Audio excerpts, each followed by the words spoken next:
Shops in France are going to be banned from selling so-called non-essential items from tomorrow. The Prime Minister Jean Castex says it's a matter of justice towards small businesses who've been forced to temporarily close due to the new nationwide lockdown. Meanwhile, Amazon has boasted massive third-quarter earnings at a time when many independent stores in Europe are closing down. Let's find out more. Marco Pierani is the Director of Public Affairs and Media at Euroconsumers, a consumer rights organisation, speaking to us there from Italy.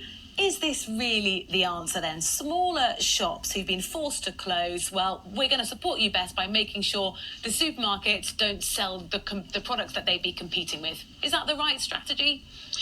Well, we consider that the rationale behind this measure is not completely sound. Of course, we need governments need to support.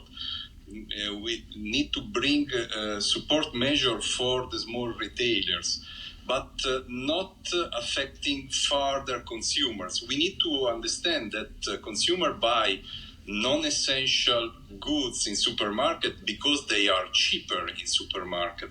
So in this moment of crisis, this would be a further problem for consumer. But what about for those people who run those businesses? Because if you're the florist or if you're the toy shop owner right next to the supermarket and you're closed, it would be intensely frustrating to see people walking out of the supermarket with their flowers or their Christmas presents. Well, we fully understand this, but this is not the way to solve the problem. We are going to be near Christmas. There will be more demand. Let's think about toys or accessories of high tech or multimedia. People will buy there also for gift for Christmas. There will be more demand. Then we will restrict the offer. This is a situation where price will rise. This is not what we want in a pandemic situation.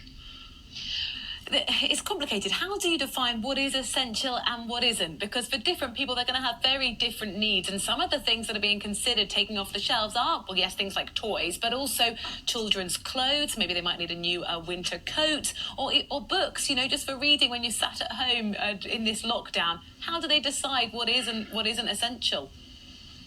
We have most of the respect in this critical situation to governments. The decisions are very tough to be taken, but it's almost impossible to define what is an essential good in this moment in a pandemic.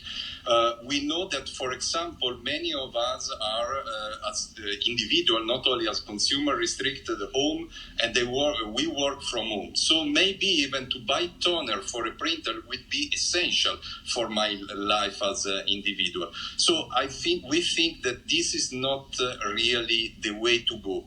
Of course, we need to restrict for sanitary reason the timing that people will stay in the supermarket to avoid further diffusion of the virus, but not to restrict consumer choice and consumer freedom.